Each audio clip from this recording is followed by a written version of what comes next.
A true story.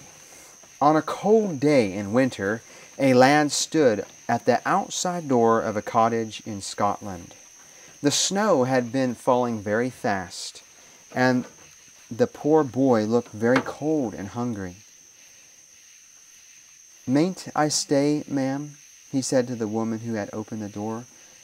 "I'll work, cut wood, go for water, and do all your errands." "You may come in, at any rate, until my husband comes home," said the woman. "There, sit down by the fire. You look perishing with the cold." And she drew a chair to the warmest corner. Then, suspiciously glancing at the boy from the corners of her eyes, she continued setting the table for supper. Presently came the tramp of heavy boots.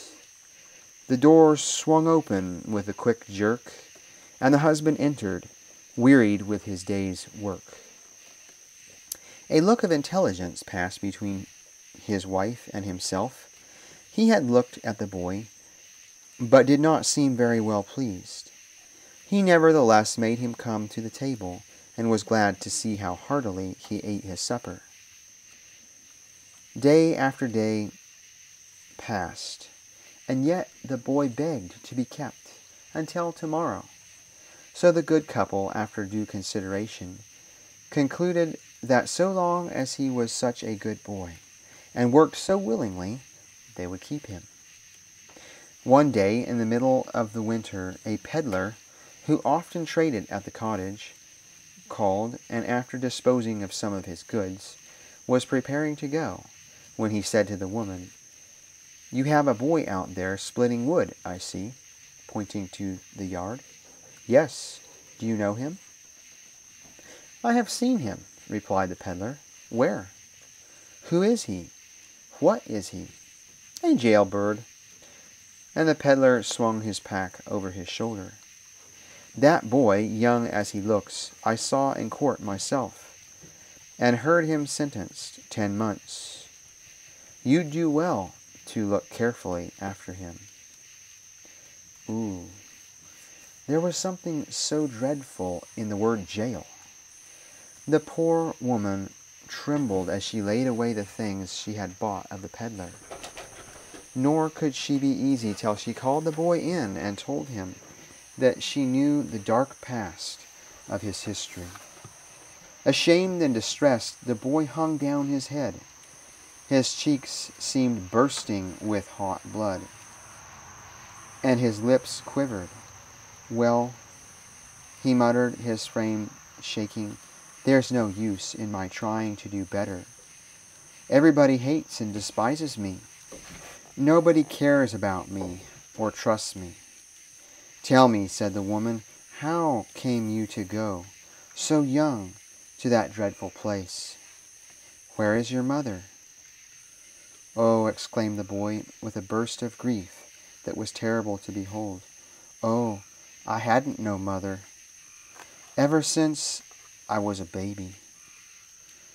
"If I'd only had a mother," he continued, while tears gushed from his eyes, "I wouldn't have been chased and kicked and cuffed and horsewhipped.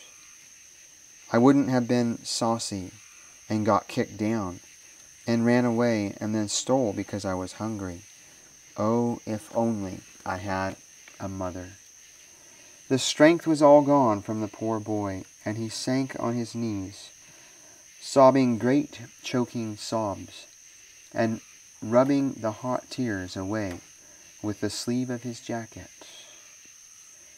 The woman was a mother, and though all her children slept under the cold sod in the churchyard, she was a mother still. She put her hand kindly on the head of the boy, and told him to look up, and said from that time that he should find in her a mother. Yes, she even put her arms around the neck of that forsaken, deserted child. She poured from her mother's heart sweet, kind words, words of counsel and of tenderness. Oh, how sweet was her sleep that night, how soft her pillow. She had plucked some thorns from the path of a little sinning but striving mortal. That poor boy became a trustworthy man. The poor outcast became that mother's support. Nobly did he repay the trust reposed on him. Psalm chapter 27 and verse 10 says, "When my father and my mother forsake me, then the Lord will take me up."